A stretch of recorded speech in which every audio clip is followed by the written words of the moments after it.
What's good? It's your boy Fanon. All right, man. I'm doing an early morning video this morning.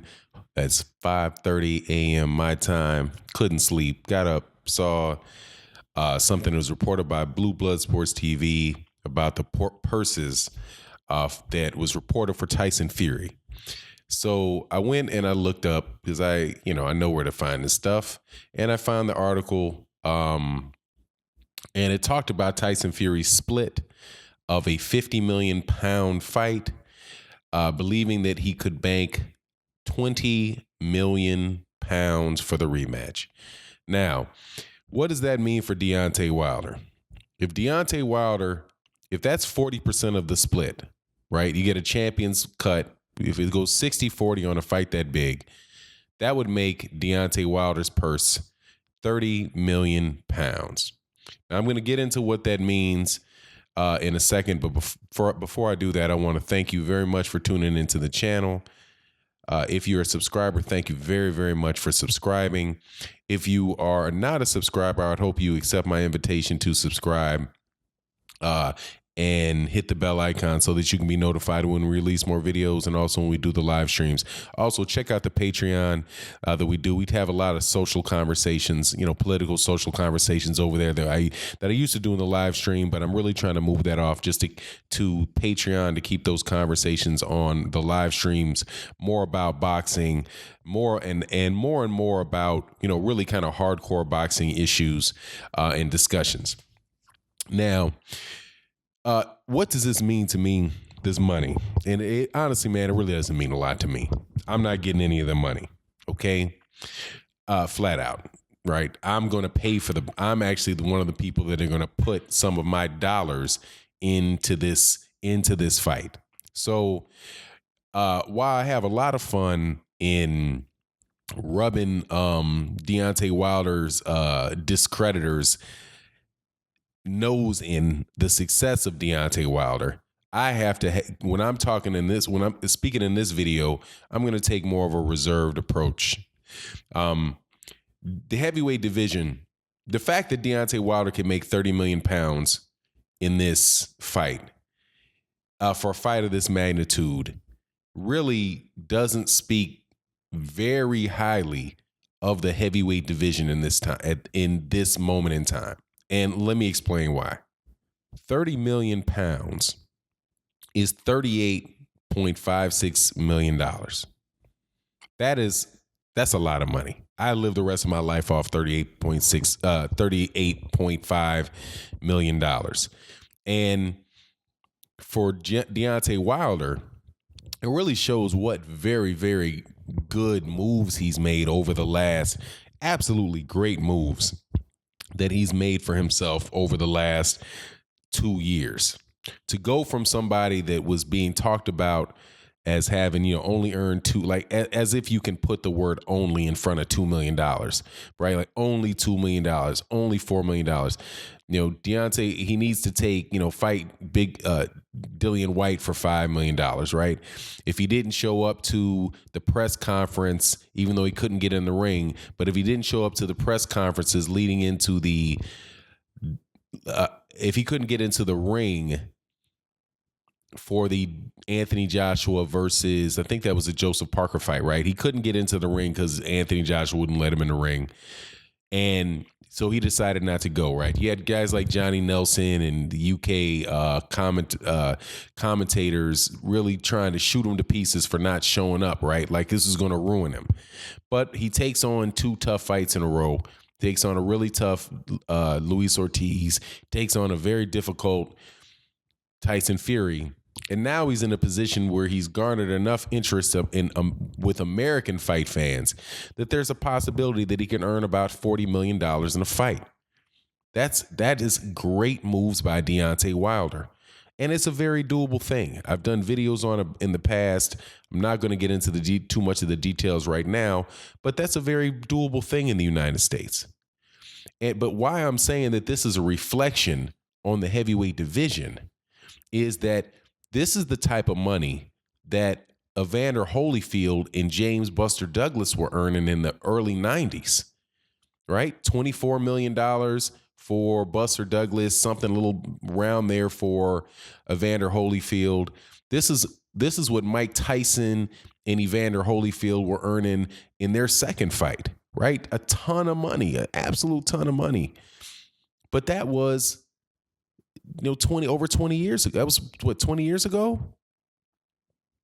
And if you look at what the money that is being made by in the lower weight divisions, it compared, just for the average fights that are taking place in the United States, and not average, but good fights but they're not pay-per-view fights, they're television fights.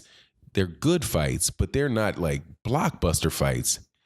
These guys are pulling in significantly more than they were in the 90s and in the early 2000s. But now it's just now that the heavyweight division is beginning to catch back up to where it was.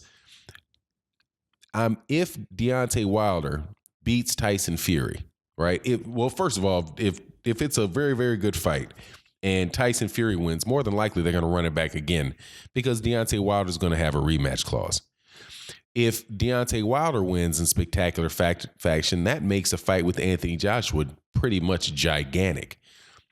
But if that winds up being the case, then we're going to be right back where we were before with a lot bigger money on the table, but about who deserves the lion's share of that of the purse in a match between Deontay Wilder and Anthony Joshua, or you could say in a match between Anthony Joshua and Tyson Fury, whichever one situation you want to look at. But this is a scenario where, there really is, like I've said before, there's really is parity in the heavyweight division as far as the popularity and the revenue being generated by these fighters. But if anything, the actual revenue being generated by fighters is much more heavily leans more heavily towards Deontay Wilder and Tyson Fury fight, because Anthony Joshua is getting this money because I'm accepting, and by the way, I'm just taking all of this stuff to be true. I don't know whether or not these numbers that are being reported for Tyson Fury could earn are correct. Can it be a $60 million, a $50 million fight? Yeah, absolutely, no doubt about it. It could be actually a $64 million fight. Absolutely, it could. It could be significantly bigger than that. To do $64 million, they're probably looking at somewhere around 750,000 pay-per-views, 650, somewhere around that in the pay-per-views. But a significant bump up from the pay-per-views that took the sales that were the last time. Plus, you get your UK pay-per-view sales, and you get your the site fee is, and the gate. I'm sorry, not the site fee, but the gate, right, from wherever they have the fight. More than likely, it's probably going to wind up in New York, but easily, yeah. I mean, this fight could definitely make that much money. It could make more than that money. If it makes more than that and it's a 60-40 split, the money goes up. But, at the end of the day, man, the positive thing about this is that if they really are successful and make this type of money, if the fight generates that type of money, then there's going to be a coming together of the top heavyweights. Now, personally, I believe that everybody in the top level of these heavyweights should be able to take advantage of this situation. Not just Wilder, not just Fury or Joshua, but also Luis Ortiz, Dillian White, Big Baby Miller. If these guys can continue to fight each other, one of the things that I really liked about Dillian White, what Dillian White said in an interview with IFL TV, is he talked about how it doesn't just have to be a one fight type of thing. These guys can continually fight one another, right? And if they could continually fight one another, then they can continue to earn money, right? And we as the boxing fans get to see the fights that we want to see. At the end of the day, it's really about getting to see the fights that we want to see. We're having some debates yesterday on my channel and on another channel on Best Fight the Best TV's Best Fight the Best channel. And it was all about, what's better, Undisputed or Lineal. And I agreed with him that I think the Lineal is probably the least complicated way to really track who the number one heavyweight in the world is. Other people think that it is, that Undisputed is that way, but the truthful answer is that it's probably both.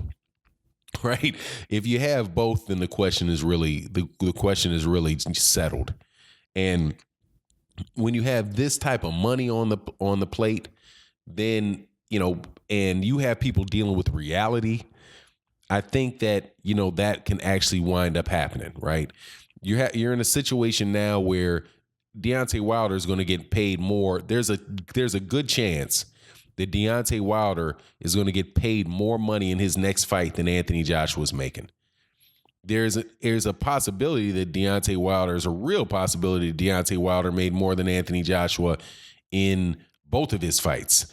But, the rumors about how much people are making, it is what it is. There's no real way to verify whether Anthony Joshua is making what, reports claim that he's making. There's no way to really say what money Deontay Wilder or Tyson Fury are going to get, right? It's really hard to figure out who the lineal champion is because there's all kind of arguments about that. There's definitely, it shouldn't be hard to figure out how many ranked opponents somebody fights, but you would be absolutely shocked how many people in boxing fans will just make up nonsense.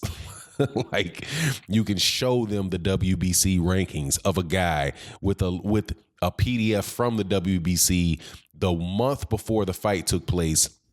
And they will just say, kind of like Eddie Murphy in that comedy show, wasn't me.